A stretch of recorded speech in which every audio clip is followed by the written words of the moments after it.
Les indices de la Terre plate, partie 2, le mur de Byrd. C'est la deuxième partie d'une série qui peut vous aider à appréhender le concept de la Terre plate sur laquelle nous vivons, et qui est impliqué dans le fait de nous l'avoir caché.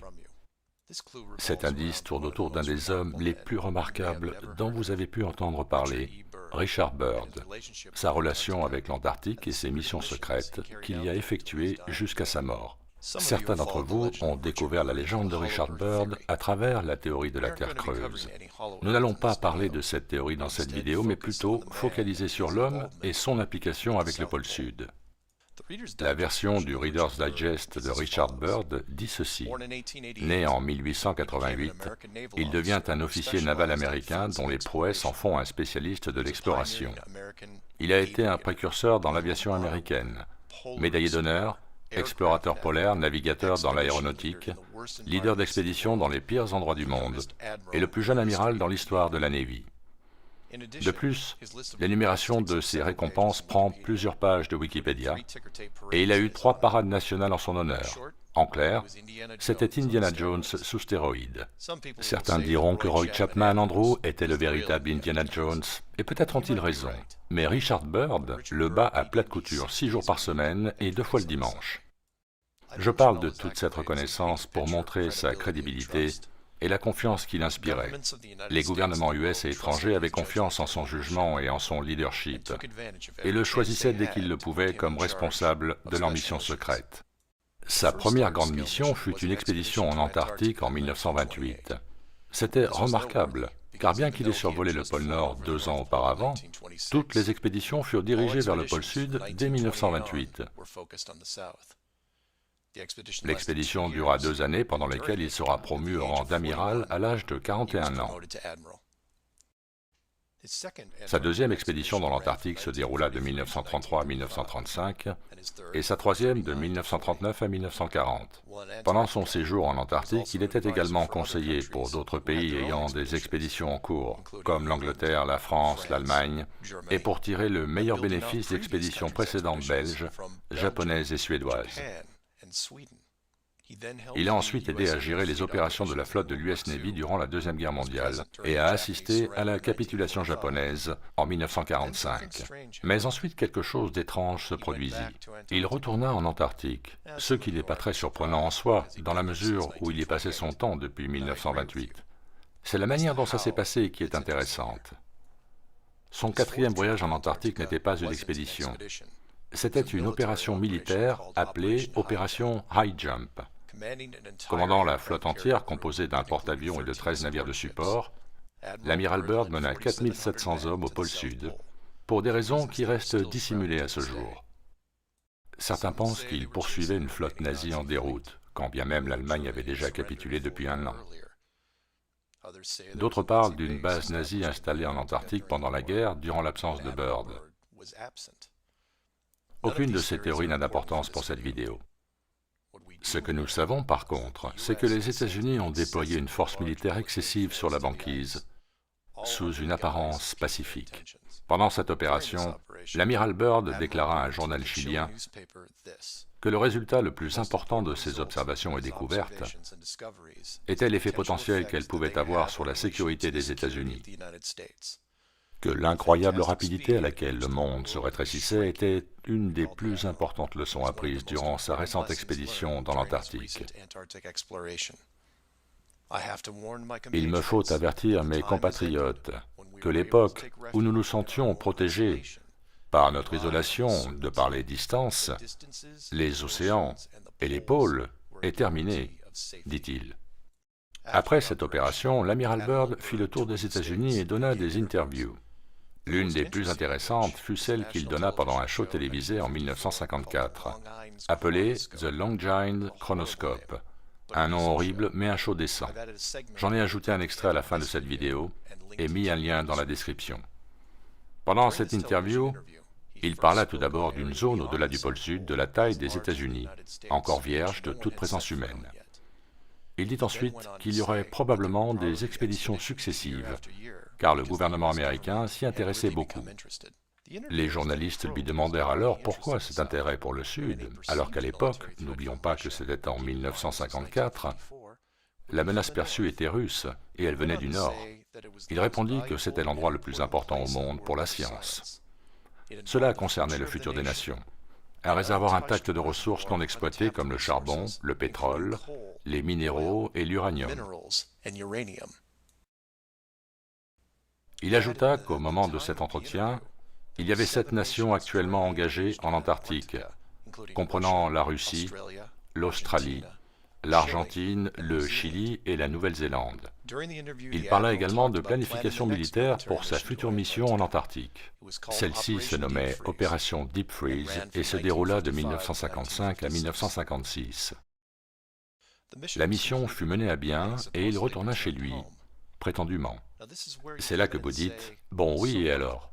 Et je serais d'accord avec vous, s'il s'était passé quelque chose après. Mais il ne s'est rien passé. Les missions se sont soudainement arrêtées, et c'était fini. Plus aucune autre expédition militaire ou autre n'a eu lieu sur ce continent. Jamais. Puis un traité fut mis en place, bannissant tout pays de toute activité sur place. Fin. Et si vous vous demandez où ça cloche, c'est là.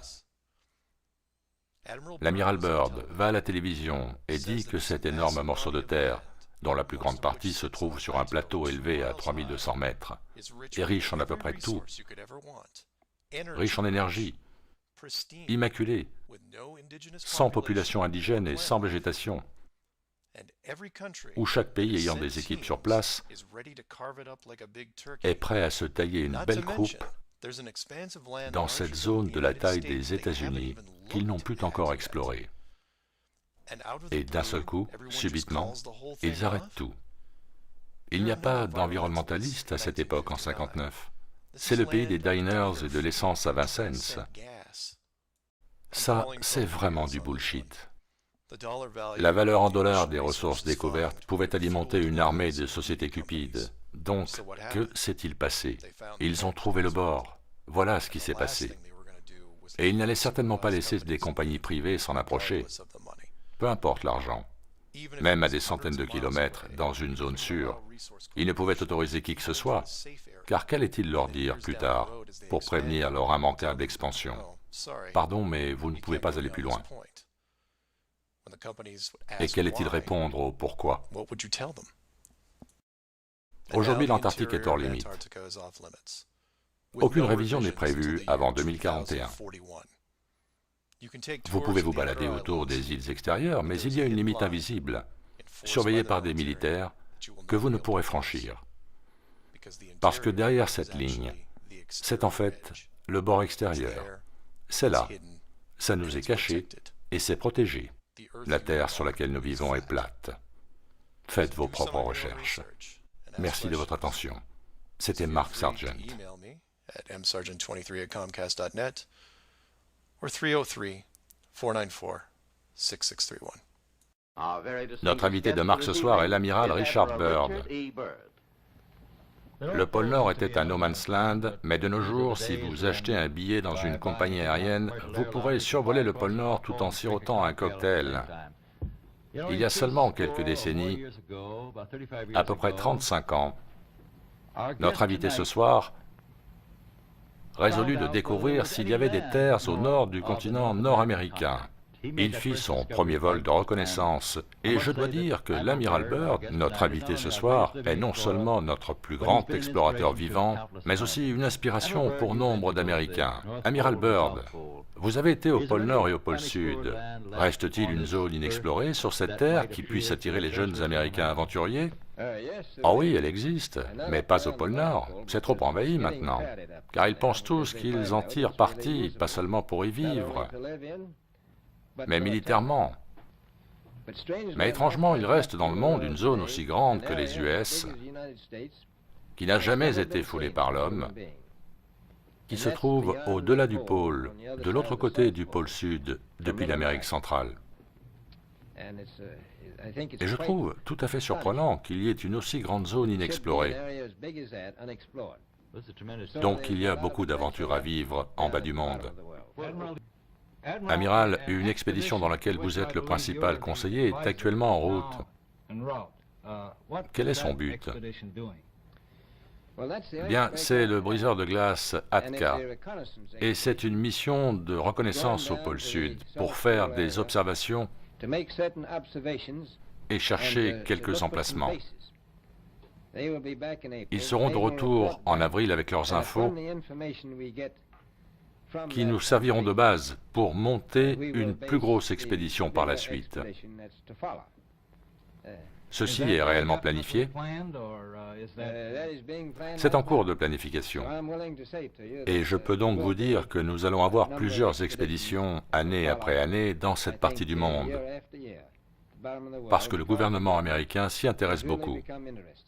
Bien, Amiral Byrd, je peux comprendre l'intérêt de tous ces gens pour le pôle Nord, de par sa proximité avec notre principal adversaire, l'Union soviétique. Mais cet intérêt pour le bas du monde, personne ne vit là-bas, n'est-ce pas? Non, il y fait très froid. Il n'y a qu'un résident, et c'est le pingouin empereur. Les plus petits vivent plus au nord. Je vais vous dire pourquoi ils sont si intéressés. C'est de loin la zone la plus importante dans le monde pour la science. C'est la raison pour laquelle tous les groupes scientifiques s'y intéressent. Mais encore plus important, il s'agit de l'avenir de la nation et de ceux qui viendront après nous, même durant notre vie. Car il se trouve que c'est un réservoir intact de ressources naturelles. Et comme le monde se rétrécit à une vitesse exponentielle, les endroits très éloignés dont nous pensions qu'ils n'étaient pas utiles, comme le pôle Nord et le No Man's Land, sont devenus très importants. Le bas du monde va devenir important, pas seulement pour nous, mais pour nos alliés aussi. J'allais vous demander, a-t-il une importance militaire? Oui, un peu. Le rétrécissement du monde va continuer de s'accélérer, par conséquent, ces endroits ne seront plus si éloignés. Et je vois dans le futur un moment où cela va devenir stratégiquement très important. Pensez-vous que le développement de la puissance aérienne a augmenté l'importance stratégique d'endroits comme le pôle Sud? Énormément, bien sûr. Même maintenant, si quelque chose se produisait et que nous perdions le canal de Panama, nous serions obligés de prendre le contrôle des îles juste au nord de l'Antarctique et qui en font partie. Amiral, vous parliez des ressources de l'Antarctique.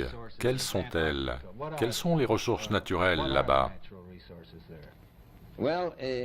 Bien, on a trouvé assez de charbon à environ 280 km du pôle Sud, sur une grande arête de montagne non recouverte de neige, pour fournir le monde entier pendant un bon moment. Ça, c'est le charbon, mais nous avons des traces de présence de nombreux autres minéraux. On est sûr qu'il y a du pétrole. Ce charbon nous montre le bas du monde, et l'endroit où on le trouve est de loin l'endroit le plus froid sur Terre, qui peut atteindre moins 70 degrés en hiver. Autrefois, cet endroit était tropical. Par conséquent, nous pensons qu'il y a du pétrole et probablement de l'uranium. Est-ce un secret? S'il y a de l'uranium, ce serait probablement l'unique raison valable de vouloir s'engager là-bas, je suppose. Le reste n'est pas du tout viable économiquement, n'est-ce pas? Vous savez, à la manière dont nous gaspillons nos ressources, le temps viendra où il nous faudra aller les chercher là-bas. J'ai un peu évité votre question sur l'uranium, je ne sais pas. Je n'ai pas envie de me battre au sujet de l'Antarctique. Y a-t-il une compétition entre les nations pour rassembler des données sur l'Antarctique et tenter de sécuriser ses ressources? Eh bien oui.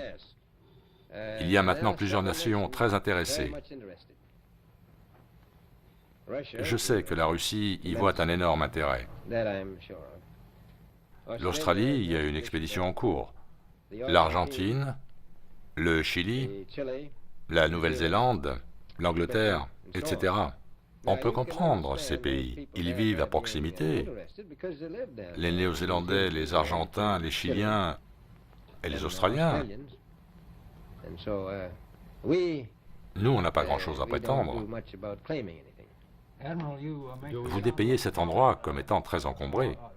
Y a-t-il beaucoup d'expéditions sur place ou en route actuellement? Bien, comme je l'ai dit, c'est l'endroit le plus paisible au monde, mais ça ne va pas durer, à cause de l'immense intérêt suscité chez les autres et ici.